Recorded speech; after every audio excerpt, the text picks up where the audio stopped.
Hello there.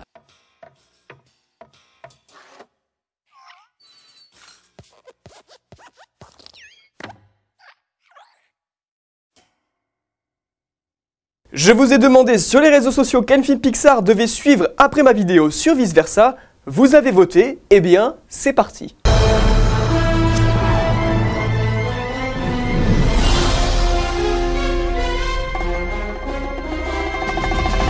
Salut tout le monde, c'est Mehdi, j'espère que vous avez la forme. On se retrouve en ce mercredi fin d'après-midi pour la 8e vidéo Pixar sur la chaîne.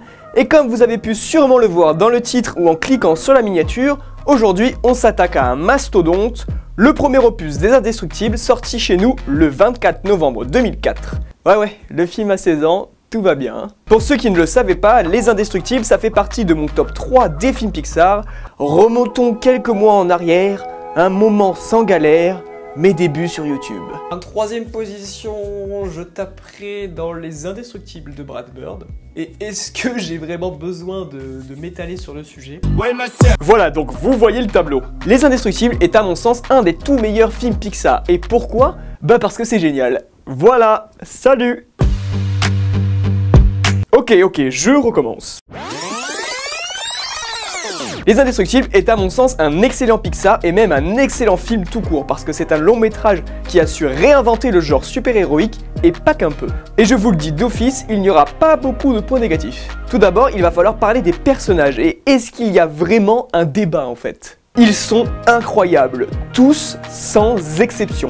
Ils ont tous leurs caractéristiques propres, tous leur caractère et tous leur design approprié. Mais mon Dieu, c'est hallucinant! Ce que j'adore à travers les personnages mais aussi à travers la narration du film, c'est le contraste qu'il va faire entre les époques glorieuses de ces héros et leur vie actuelle. Et l'exemple le plus flagrant, c'est celui de Bob. Il a tout simplement doublé de volume. C'est beaucoup trop drôle et beaucoup trop bien trouvé. C'est limite à se demander comment un héros aussi fort et aussi charismatique que lui a pu se retrouver là. Mais bon, après, il est pardonné parce qu'il redevient petit à petit celui qu'il a été. Enfin, je dis ça, mais ça n'a pas été gagné d'avance.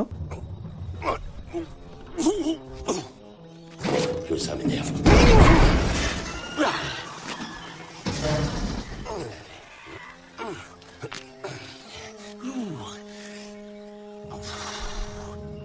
Ça va faire mal. À part Bob, les autres membres de la famille sont tout aussi attachants et aussi bien travaillés. Et franchement, le souci du détail dans l'écriture est juste phénoménal. Leurs pouvoirs sont tous aussi déjantés les uns que les autres, quoique un peu trop classique peut-être. Mais ça s'imbrique parfaitement dans l'univers avec une cohérence exemplaire. C'est simple, que ce soit Hélène, Flèche, Violette ou Jack, ils sont tous excellents.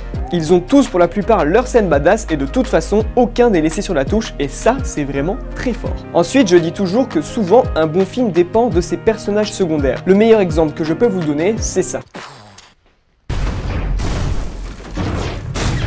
Mais là, dans Les Indestructibles, Mamma mia! Les personnages secondaires ont certes moins de temps à l'écran, mais ils sont tout aussi géniaux. Frozone est beaucoup trop cool et il a lui aussi ses scènes. Ensuite, on a Edna. Qu'est-ce que c'est? Qui êtes-vous? Que voulez-vous?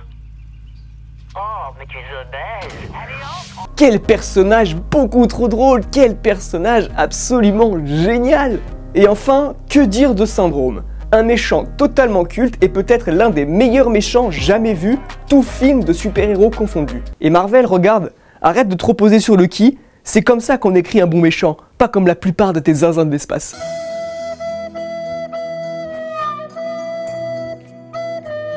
Bref, pour finir sur les personnages, rien à redire de ce côté-là, c'est ultra bien travaillé et ils sont encore une fois, je le répète, tous géniaux, que ce soit principaux ou secondaires.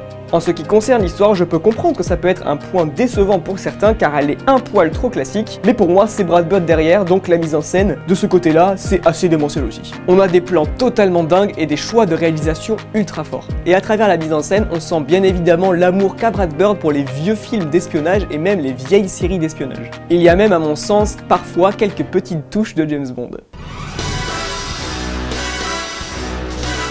Un autre point sur lequel le film fait très fort, c'est avec son humour. Il est toujours subtil et jamais forcé. Et ce que je trouve génial à travers ça, c'est la façon dont Brad Bird va se moquer du genre super-héroïque en jouant sur les clichés du genre, comme le fait de porter une cape par exemple. Et dernier point ultra positif sur lequel je vais revenir, et je pense déjà que vous l'avez tous deviné, mais Michael Giacchino quoi.